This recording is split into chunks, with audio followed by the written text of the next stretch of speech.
A paz do Senhor, povo de Deus, sou o pastor Marcos André e esse aqui é o nosso canal Clube da Teologia. Você já conhece, né? Esse aqui é o nosso canal de estudo da Palavra de Deus. E vamos aí a mais um vídeo da Escola Bíblica Dominical, nossa pré-aula para a revista da editora Betel. A lição é de número 10, tá bom? E o tema dessa lição é a volta do grande rei, amém? Então vamos falar desse assunto aí importantíssimo, interessantíssimo, tá? Você vai amar este conteúdo desta lição. Essa aqui é uma pré-aula, tá? Então não tem, o vídeo não é grande, né? É um vídeo até curto, né? Até uma meia hora aí, um pouquinho mais, só para você aprender mais um pouco e se preparar para a aula de domingo, né?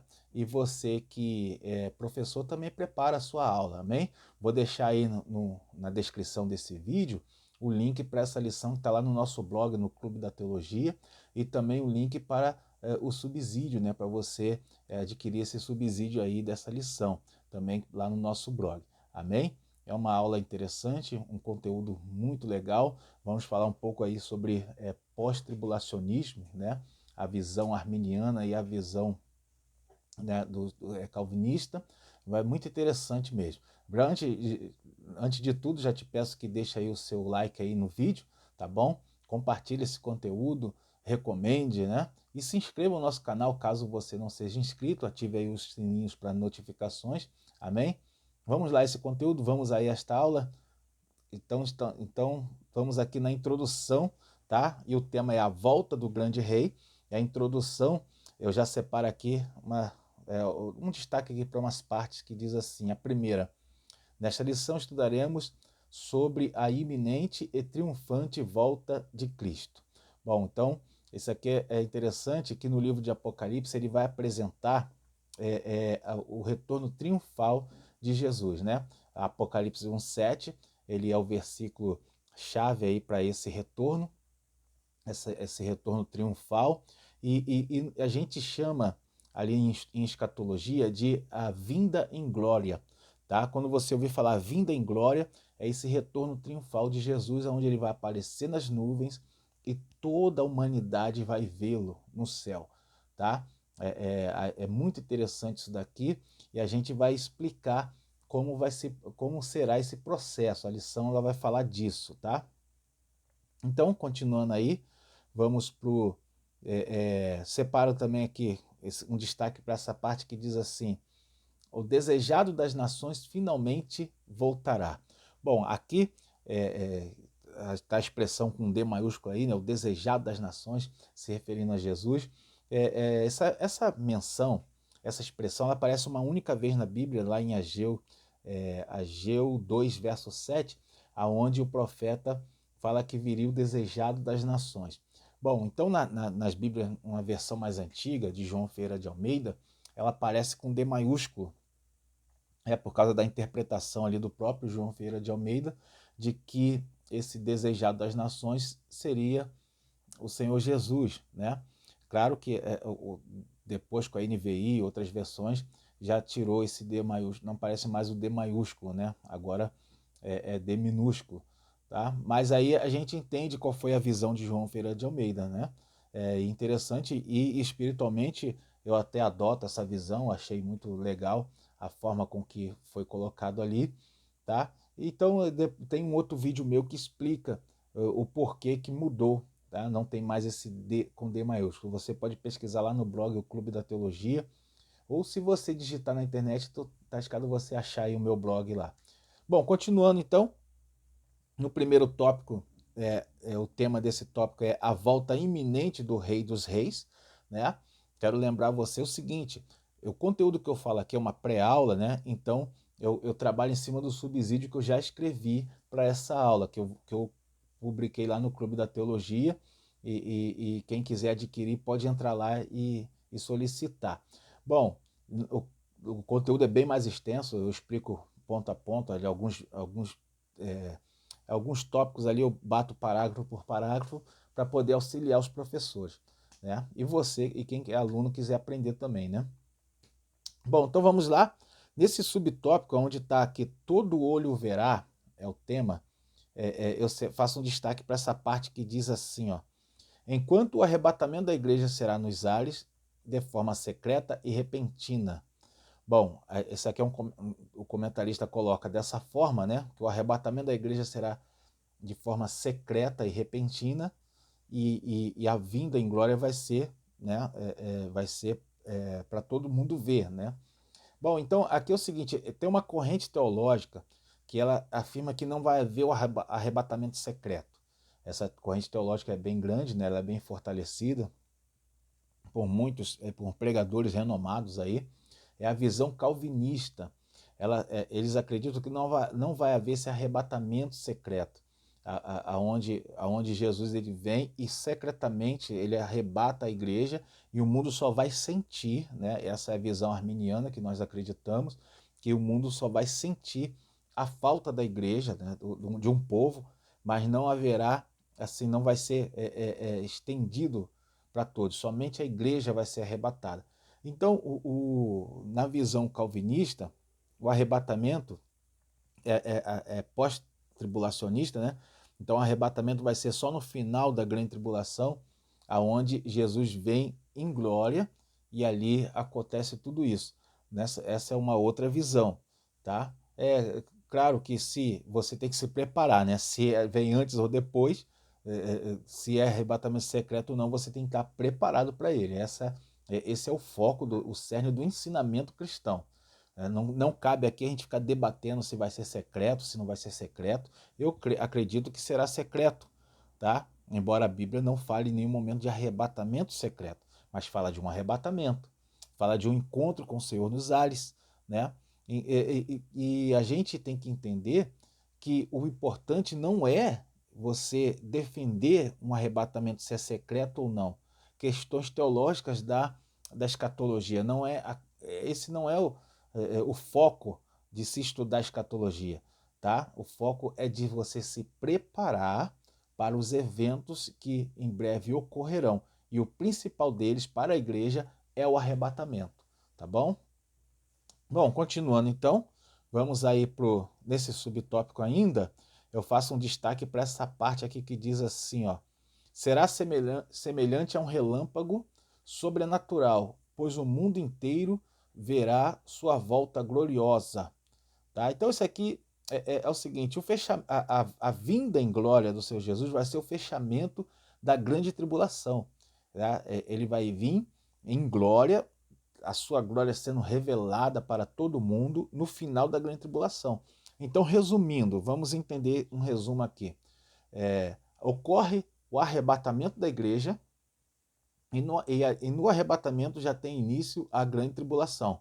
Esse período de 7 anos, né, dividido em duas partes, onde uma pequena tribulação, né, onde haverá a consolidação do reinado do anticristo e os eventos e o abalo da natureza.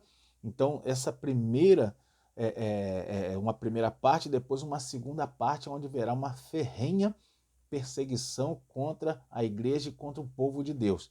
Aí vai ser a outra parte da grande tribulação. E Jesus ele virá no final da grande tribulação, quando o anticristo tiver cercado o povo de Israel, né? Tiver cercado Jerusalém, e aí o Senhor Jesus vem nessa vinda em glória, tá bom? E a igreja, onde vai estar? Se ela foi arrebatada no início da grande tribulação, a igreja vai estar no céu, passando pelo tribunal de Cristo, bodas do Cordeiro, e ela volta com Jesus, né? Ela vem com Jesus nesse período aí da vinda em glória, tá bom? Então vamos continuar aí sobre essa lição. No próximo subtópico, o tema é virá com a igreja, né? O que eu acabei de falar, esse é o do próximo subtópico aqui. E aí eu faço um destaque para a parte que diz assim, ó: Jesus nos garantiu que estaríamos sempre com ele, tá? Em João 14:3, né? Sendo assim, está determinado à igreja participar e estar ao seu lado por ocasião da sua volta. Então, pela promessa de Jesus e pelo texto que fala que Jesus vem com milhares dos seus santos, então a gente entende que a vinda em glória do Senhor Jesus ele virá acompanhado da sua igreja, tá? Aonde no no pós-tribulacionismo, né, os calvinistas acreditam que a igreja será arrebatada nesta ocasião, e aí ela acompanha Jesus nesse reinado, nessa vinda em glória, onde começa ali o reinado, o reinado milenial de Jesus, né? Então a gente entende dessa forma. As visões são até parecidas, com um detalhe, o único detalhe é que na visão calvinista a igreja só é arrebatada no final da grande tribulação. Na visão arminiana, ela é arrebatada de forma secreta no início da grande tribulação. Continuando então, eu faço um destaque também para essa parte que diz assim, ó: e seguiam-no os exércitos no céu em cavalos brancos, vestidos de linho fino, branco e puro. Tá? A Bíblia explica que a esposa do cordeiro recebeu o vestido de linho fino. Então, essa comparação aqui de que a igreja recebeu o vestido de linho fino e Apocalipse 19:14 fala que os que seguiam Jesus estavam com vestidos de linho fino. Então a gente entende por isso que a igreja vai estar acompanhando Jesus na ocasião da vinda em glória, tá? Aqui tem, até eu faço um comentário no meu subsídio, que alguns maus intérpretes eles afirmam e acreditam que a igreja vai ficar somente glorificando 24 horas, né? Para todo sempre, só cantando e glorificando. E não vai ser bem assim. A gente entende pela palavra que a igreja ela vai ter funções no reino de Jesus, tanto nesse reino de 1000 anos como posterior a isso, que haverão glórias maravilhosas que a gente não conhece, né, que são inefáveis nessa natureza, não conseguimos verbalizá-las, entendê-las, tá? Somente na glória eterna, tá bom? Então não vai ser uma coisa monótona, como alguns pensam, né? O céu não vai ser algo monótono, né? Continuando então, vamos para o subtópico 1.3, e o tema desse subtópico é pisará no Monte das Oliveiras. Aqui eu faço um destaque para essa parte que diz assim, ó: e naquele dia estarão os seus pés sobre o Monte das Oliveiras, que está de frente de Jerusalém para o Oriente. Tá, aí é o seguinte, o Monte das Oliveiras ele fica de frente ali para o Monte Moriá, que é o Monte do Templo, ou o Monte Sião, como alguns chamam na Bíblia, como se fala na palavra, né? É o Monte Moriá, lá o Monte do Templo. E o Monte das Oliveiras é aquele monte que está em frente. Quando você vê fotos do Monte Moriá, onde tem hoje o Domo da Rocha, né, que é ali a mesquita dos muçulmanos, então essas fotos são tiradas do Monte das Oliveiras, que está ali logo de frente. Então foi nesse monte, quer dizer, vou já falar sobre isso, mas ali no Monte das Oliveiras aonde o nosso Senhor vai virar na sua vinda em glória, tá? Acredita-se, né? Os teólogos, como eu, por exemplo, acreditamos que nessa ocasião o anticristo vai estar fazendo um cerco a Israel, né, a Jerusalém. Provavelmente a capital já vai estar lá em Jerusalém, e aí será um cerco na capital de Israel, e aí nesse momento o Senhor virá para libertar o seu povo, né? Salvar o seu povo. Continuando, quero fazer um destaque também para essa parte que diz assim, ó: o Monte das Oliveiras será fendido no meio, para o oriente, para o ocidente. Haverá um vale muito grande, e metade do vale se apartará para o norte, e a outra metade dele para o sul. Aqui eu faço somente um comentário para um acréscimo aqui no estudo, é que Jesus, quando ele sobe ao céu, aconteceu naquele monte ali, Monte das Oliveiras. Quando lá em Atos tem um relato, né? Jesus está falando com eles e acontece a ascensão de Jesus ao céu. Na ocasião que Jesus sobe ao céu, aparecem dois varões e questionam os homens que estão olhando para o céu, e ali esses varões, esses anjos, eles questionam os galileus ali, falam: varões, por que estão olhando para o céu? Jesus, do mesmo jeito que ele subiu, ele descerá, né? Essa é a afirmação lá de Atos dos Apóstolos. E aí a gente entende que, como Jesus virá naquele monte, eles não estavam só falando que da mesma forma que ele subiu, ele virá, mas também no mesmo lugar, né? Ou seja, Jesus subiu ao céu ali e ali mesmo ele vai descer do céu. Ele subiu, foi levitando, né, por assim dizer, e ele sobe, né? Acontece a ascensão. Também virá, da mesma forma, ele virá do céu. Né? É algo muito interessante que só quem ficar para a grande tribulação vai poder ver isso daí. A igreja virá com ele, né? Então nós passaremos por isso também. Continuando aí, o tema do próximo tópico é propósito da sua vinda. E aí, no subtópico 2.1, o tema é vencer o anticristo. Então aqui estão os propósitos da vinda do Senhor. E um deles é esse, né? Vencer o anticristo. E aqui eu faço um destaque para essa parte que diz assim, ó.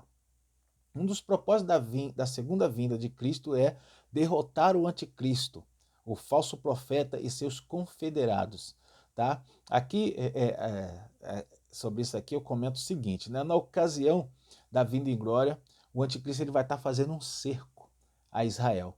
Ele vai estar cercando a cidade. E os confederados, né? Essa aqui vai ser a batalha do Armagedon, e os confederados vão ser as tropas que serão enviadas para o anticristo de todo mundo, né? A gente vê ó, como é que é agora, por exemplo, uma organização mundial, uma organização militar mundial que é a OTAN. Como é que a OTAN funciona? Ela tem tropas sob o comando dela, que pode vir de todos os lugares do mundo. O anticristo, ele vai, como nós vimos na aula anterior, haverá uma confederação de 10 nações, 10 potências, que vai colocá-lo no poder.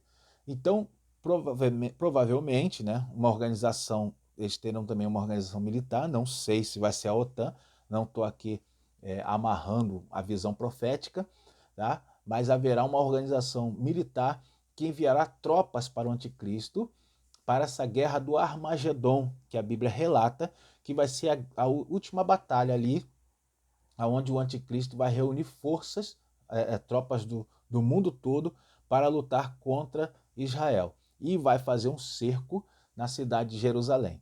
Aqui a gente vai falar também aonde vai ser essa batalha, né? Continuando, no subtópico 2.2, o título é Revelar-se a Israel. E aqui eu faço um destaque para essa parte que diz assim: em sua primeira vinda, os judeus não creram nele, ou seja, no ministério terreno de Jesus. Ao longo da história, Israel pagou um preço alto por sua rebeldia contra Deus. Isso aqui convém a gente entender que, embora eles tenham sido rebeldes contra Deus, a gente não pode condená-los por isso. Por quê? Porque foi essa rebeldia que proporcionou a nós a salvação. Tudo ali foi uma permissão de Deus, tanto que Jesus ele tinha cautela de não se revelar para que o povo não fizesse dele rei e assim atrapalhasse o projeto da salvação. Qual era o projeto da salvação? Ele não ser recebido como o Messias e aí ele morrer na cruz, né?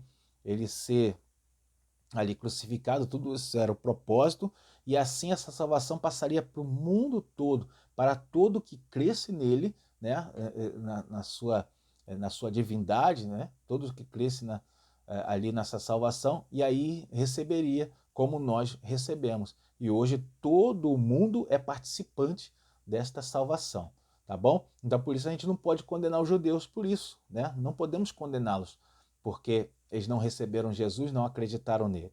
E nós sabemos muito bem que eles foram enganados por muitos teólogos da época, da época dele, né? Continuando então, vamos ali, separei também essa parte que diz assim, ó, um destaque aqui. Israel, que anteriormente foi iludido pelo anticristo, finalmente reconhecerá Jesus como seu verdadeiro Messias prometido e aguardado.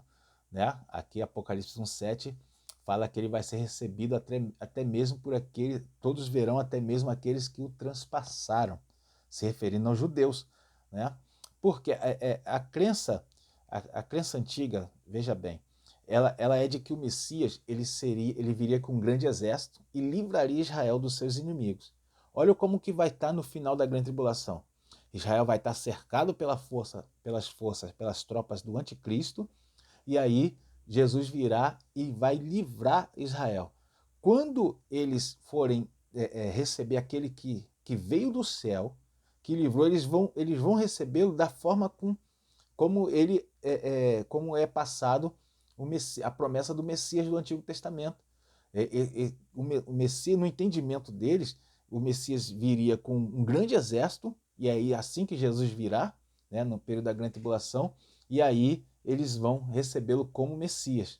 O detalhe é que ele vai estar ainda com as suas mãos furadas e o seu lado aberto, né? Então eles vão reconhecer que aquele Messias que eles estão recebendo é o Jesus o Senhor Jesus que os cristãos colocam como filho de Deus. Eles vão recebê-lo e vão entender. Por isso o texto de Apocalipse 1:7 fala que eles se lamentarão e chorarão, né? Se lamentarão sobre ele, né? Por quê? Porque vão entender que eles crucificaram o Messias quando veio. É algo interessante aqui sobre esse ensinamento que é muito forte para a nossa vida, né? Continuando então, vamos para o próximo aí, subtópico é 2.3, o tema é inaugurará seu reino. Aqui fala como vai ser a inauguração do reino, porque no final da grande tribulação, quando Jesus vier em glória, a partir dali começa o reino milenial do Senhor, tá? Bom, então aqui eu faço um destaque para essa parte que diz: toda a destruição, violência, guerras e mortes darão lugar ao estabelecimento do reino de Deus na terra.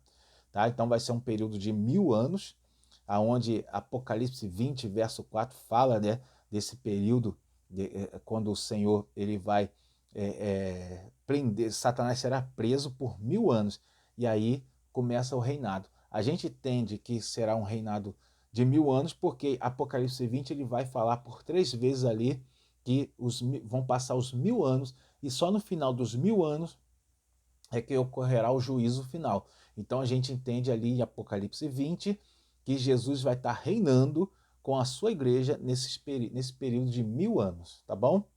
Bom, e aqui faço um destaque também para essa parte que diz assim, ó, em sua volta terá início o seu reinado teocrático. Interessante entender isso daqui. Terá início o seu reinado teocrático que trará para o mundo a tão desejada paz, né? Qual é a paz que o mundo deseja? A paz que o mundo deseja é a ausência de guerras, né? Essa é a paz que o mundo deseja. E Jesus é quem vai trazer essa paz. Aqui fala de um reinado teocrático. O que é um reinado teocrático? É um reinado onde todos nós estaremos como servos do rei Deus, né? Jesus, tá? Do Deus Rei, né? O nosso Senhor Jesus. Aí, por isso é um reinado teocrático. Não é democrático, tá? Porque se fosse democrático, seria alguém eleito pelo povo. Não é democrático, é teocrático, tá bom? E por que não é por um déspota, não é por um ditador, não, é o Senhor, o Criador, ele que vai estar reinando sobre nós, né? Conforme era o projeto desde o início, esse sempre foi o projeto de Deus e é assim que será no final, tá bom? Bom, continuando então, no tópico 3, a grande e terrível batalha do Armagedon, né? Vai ser aquela batalha final, né?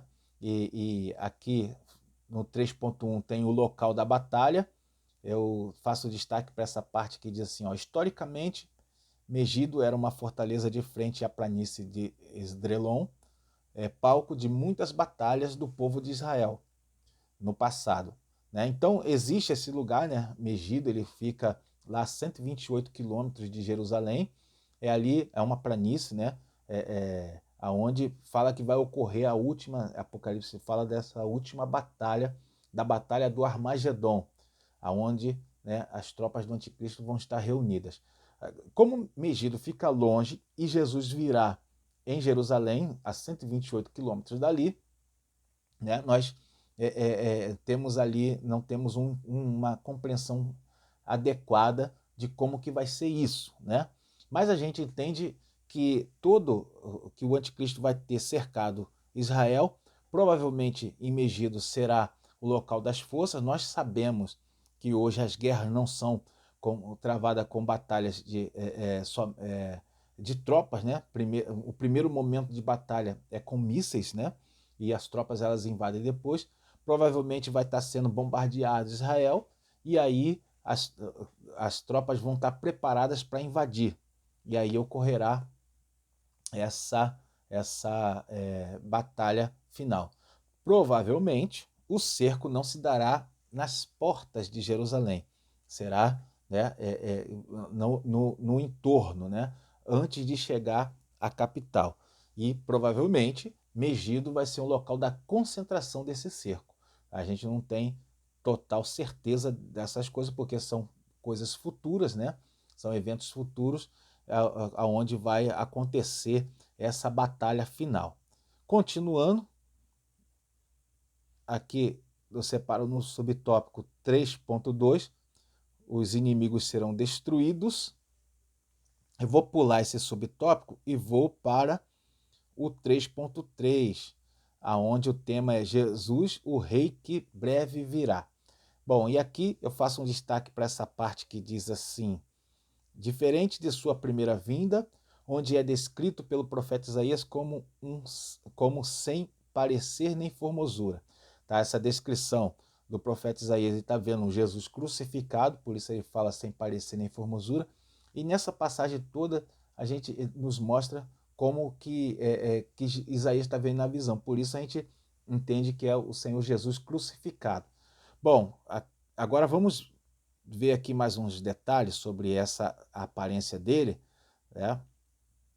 Aqui separei tá. Tem a descrição, né? Tem uma parte que diz assim, ó: tem olhos como chama de fogo, que mostram sua onisciência na visão do rei, né? Na sua vinda em glória.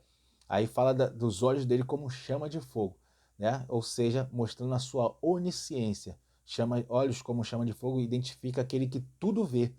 Por isso, ele sendo onisciente. Porque ele vai vir também como um juiz, né?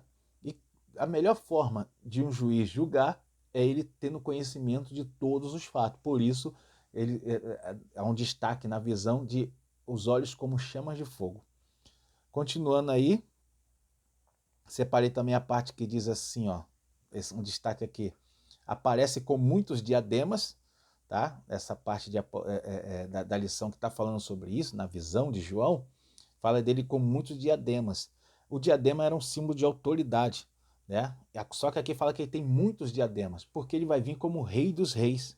Por isso fala muitos diademas, ele vai ter autoridade sobre muitos, né? Vai ser o rei dos reis. E também fala aqui na visão que da sua boca saiu uma aguda espada para ferir com elas as nações, e ele as regerá com vara de ferro. Tá? Então, quando fala que sua boca saiu uma espada, está se falando das suas ordens, do seu comando, da sua liderança, do seu reinado sobre as nações. Né? Porque ele as regerá com vara de ferro, e todas as nações vão estar, né, debaixo da autoridade daquilo que falar o nosso rei. Aquilo que o Senhor Jesus falar vai ser lei, peso de lei para todas as nações, tá? E fala que ele vai regê-las com vara de ferro, tá bom? Né? Para a gente entender a gravidade da obediência que vai ser para com o nosso Senhor, né? Continuando então, vamos aí para o nosso fechamento, nossa conclusão. E aqui nessa conclusão fala assim, ó: a volta de Jesus marcará de forma definitiva a história da humanidade, trazendo um tempo de justiça e restauração ao mundo. Amém? Ou seja, como era o projeto de Deus no início, será no final, né, essa restauração. Porque por um pouco de tempo, né, por um tempo, o ser humano se apartou de Deus pelo pecado, mas agora o nosso Senhor o restaura, tá? Tanto na sua obra na cruz, consumada ali na cruz, na expiação, como na sua vinda em glória, é o ponto definitivo aonde todos seremos restaurados à posição que o Senhor quer, o nosso Deus governando sobre todo o mundo. Amém? Essa aqui foi a nossa pré-aula, né? Agradeço por você ter estado conosco até agora. Não esqueça de deixar o seu like e de se inscrever no nosso canal aí. Deus abençoe a sua vida, meus amados irmãos. Você que é professor, tem aquelas minhas recomendações de sempre, né? Faça aí, né, o seu comentário da próxima lição, tá bom? Para assim, chamar a atenção dos seus alunos para eles estarem conosco aí na próxima lição também. Amém? Para assim a aula dominical ser uma bênção para todos. Deus abençoe, uma excelente aula para você neste domingo. Tudo de bom.